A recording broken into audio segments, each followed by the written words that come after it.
매일 성경과 함께하는 오늘의 큐티 시간입니다. 10월 9일 오늘의 말씀은 열왕기상 14장 1절에서 20절입니다.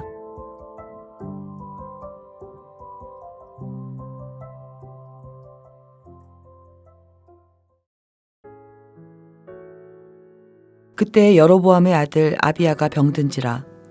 여로보암이 자기 아내에게 이르되 청하건대 일어나 변장하여 사람들이 그대가 여로보암의 아내임을 알지 못하게 하고 실로로 가라.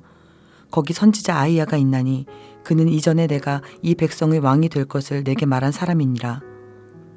그대의 손에 떡 10개와 과자와 꿀 한 병을 가지고 그에게로 가라. 그가 그대에게 이 아이가 어떻게 될지를 알게 하리라. 여로보암의 아내가 그대로 하여 일어나 실로로 가서 아히야의 집에 이르니 아히야는 나이가 많아 눈이 어두워 보지 못하더라. 여호와께서 아히야에게 이르시되 여로보암의 아내가 자기 아들이 병들었으므로 내게 물으러 오나니 너는 이러이러하게 대답하라. 그가 들어올 때에 다른 사람인 채 함이니라. 그가 문으로 들어올 때에 아히야가 그 발소리를 듣고 말하되 여로보암의 아내여 들어오라. 네가 어찌하여 다른 사람인 채 하느냐.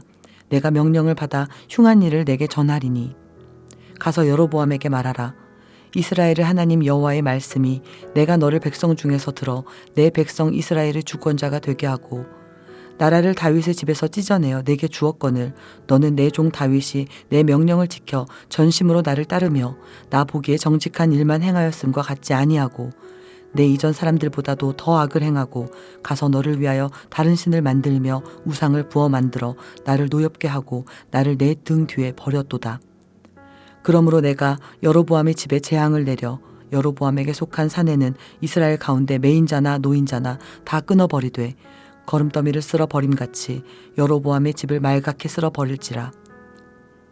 여로보암에게 속한 자가 성읍에서 죽은즉 개가 먹고 들에서 죽은즉 공중의 새가 먹으리니 이는 여호와께서 말씀하셨음이니라 하셨나니 너는 일어나 내 집으로 가라. 내 발이 성읍에 들어갈 때에 그 아이가 죽을지라. 온 이스라엘이 그를 위하여 슬퍼하며 장사하려니와 여로보암에게 속한 자는 오직 이 아이만 묘실에 들어가리니 이는 여로보암의 집 가운데에서 그가 이스라엘의 하나님 여호와를 향하여 선한 뜻을 품었음이니라. 여호와께서 이스라엘 위에 한 왕을 일으키신즉 그가 그날에 여로보암의 집을 끊어버리리라. 언제냐 하니 곧 이제라. 여호와께서 이스라엘을 쳐서 물에서 흔들리는 갈대같이 되게 하시고 이스라엘을 그의 조상들에게 주신 이 좋은 땅에서 뽑아 그들을 강 너머로 흩으시리니 그들이 아세라상을 만들어 여호와를 진노하게 하였음이니라. 여호와께서 여로보암의 죄로 말미암아 이스라엘을 버리시리니 이는 그도 범죄하고 이스라엘로 범죄하게 하였음이니라 하니라.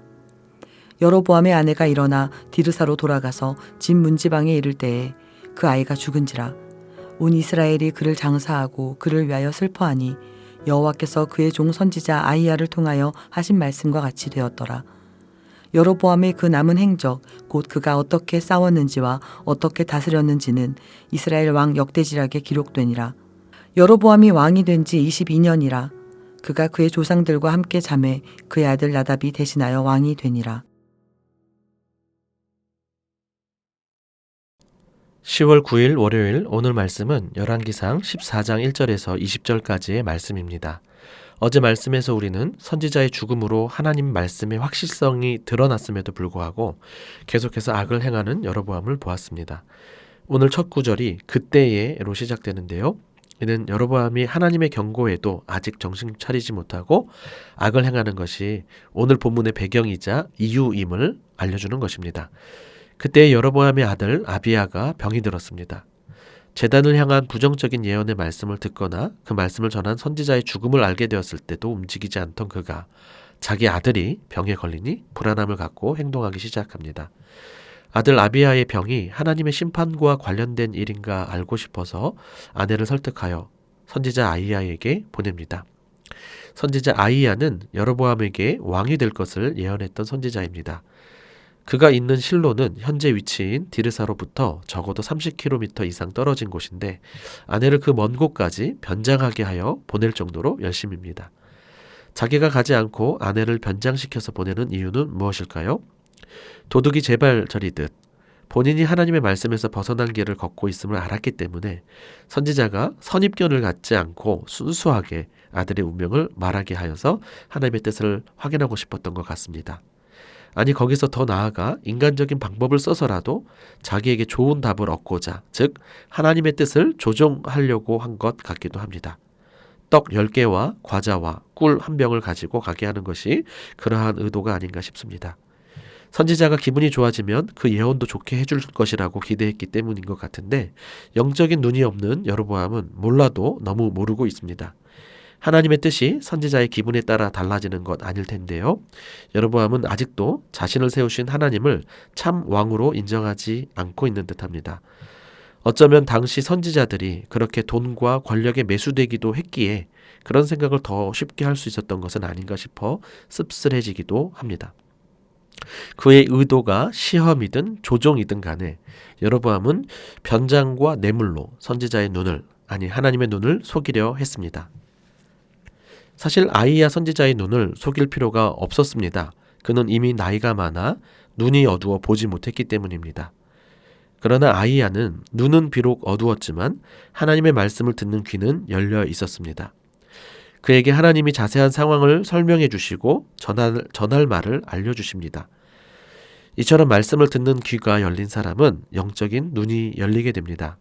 우리의 묵상도 육신의 눈으로 관찰하고 해석하는 것에 그치지 않고 말씀을 듣고 영적인 눈이 열리는 시간이 되기를 바랍니다. 6절에서 내가 명령을 받아 흉한 일을 내게 전하리니 라는 말씀을 직역하면 너에게 심각한 일을 전하도록 보냄을 받았다 라는 말씀입니다. 여로보암이 여로보암의 아내를 보낸 것 같지만 사실은 하나님이 아히야를 여로보암에게 보낸 것인 것입니다. 이제 구체적인 하나님의 뜻을 알려주십니다. 하나님이 여로보암을 자기 백성 이스라엘의 주권자로 삼아주셨고 10개 지파를 떼어주시면서 다윗의 길을 따르기를 바라셨지만 더 악을 행하고 우상숭배를 통해 하나님을 노엽게 하고 하나님을 버렸기 때문에 재앙을 주겠다는 말씀입니다. 여기서 악을 행하다라는 악과 재앙을 내린다는 단어는 같은 단어입니다. 즉 라알을 행하니 라알을 내리겠다는 말씀이죠. 10절 말씀에 여로보암에게 속한 사내라는 표현이 나오는데요. 이 사내를 직역하면 벽에 서서 소변을 보는 사람들입니다. 거름더미라는 단어도 대변으로 번역될 수 있는 단어인데요. 이렇게 냄새나고 더러운 표현들을 통해 여로보암 가문이 하나님 앞에 얼마나 부정하고 더러워졌는지를 보여주고 있습니다. 하나님의 상한 마음과 역한 마음이 느껴집니다. 결국 하나님은 여로보암 가문을 완전히 멸망시켜 다 태워버리시겠다고 말씀하십니다.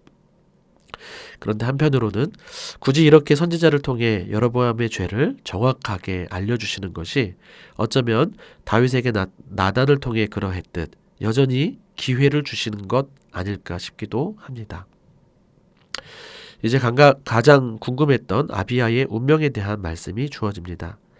여로보암의 아내가 성읍으로 들어갈 때 아이가 죽을 것이라고 하시는데 그 죽음이 마치 축복인 것처럼 말씀하십니다.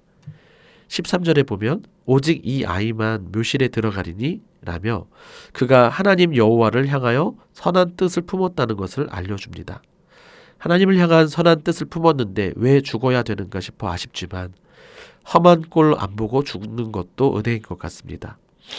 선한 왕이었던 요시야의 죽음도 마찬가지였습니다. 남유다가 몰락하고 멸망하는 것을 보지 않고 평안히 죽은 것이 복인 것처럼 말입니다. 또한 여로보암 가문의 모든 사람들이 성읍에서나 들에서나 들짐승과 공중의 새의 먹잇감이 되는 것과 비교할 때 평안히 묘실에 들어가는 것 역시 축복입니다. 그러니 우리는 누군가의 죽음이나 어려운 상황을 겉모습으로 쉽게 판단하지 말아야 할 것입니다. 여로보암의 아내가 성읍으로 돌아가 집 문지방에 이를 때 아이가 죽습니다. 하나님의 말씀이 즉각적으로 성취됨을 확인하게 됩니다. 그러니 여로보암 가문의 멸망에 대한 말씀도 분명히 이루어질 것입니다. 마지막으로 여로보암 왕에 대한 평가가 나타나는데요. 그가 무엇을 하였는지보다 그가 어떤 사람이었는지에 초점을 두어 평가합니다. 하나님의 눈에 하나님 보시기에 어떻게 살았는가? 하나님의 말씀과 어떤 관계로 살아왔는가가 중요할 뿐입니다. 다윗처럼 전심으로 하나님을 따르고 하나님 보시기에 정직하고 옳은 일을 했느냐가 평가 기준인데, 안타깝게도 여로보암 왕은 악한 왕의 평가 기준이 돼버리고 맙니다. 그는 그도 범죄할 뿐 아니라 이스라엘 백성도 범죄하게 하는 중범죄자입니다. 말씀을 버리니 여로보암 가문도 버려지고 이스라엘은 흔들리는 갈대처럼 불안한 나날만 지속되다가 결국엔 하나님이 주신 땅에서 뽑혀 강 넘어 아수르로 흩어지게 될 것입니다. 기도하겠습니다. 하나님 아버지, 하나님이 뜻이 있어 세우시고 기대하며 세우신 여로보암 왕이 오히려 더 악을 행하고 우상 숭배를 통해 하나님을 노엽게 하는 모습을 봅니다. 은혜를 모르고 분수를 모르는 여로보암의 모습이 우리 모습처럼 여겨집니다. 우리를 보내시고 세우신 뜻이 있을 텐데 하나님 나라를 구하며 하나님이 왕이심을 우리 삶으로 선포하며 살아야 할 텐데 교묘히 자신의 왕국을 위한 삶을 살면서 하나님의 눈을 속이려고 하고 심지어 조종하려고까지 하는 우리의 모습을 돌아봅니다. 정신 차리고 돌이킬 수 있는 은혜를 베풀어 주시옵소서. 하나님 보시기에 다윗처럼 전심으로 하나님을 따르는 삶을 살 수 있도록 도와주시옵소서. 예수님 이름으로 기도합니다. 아멘.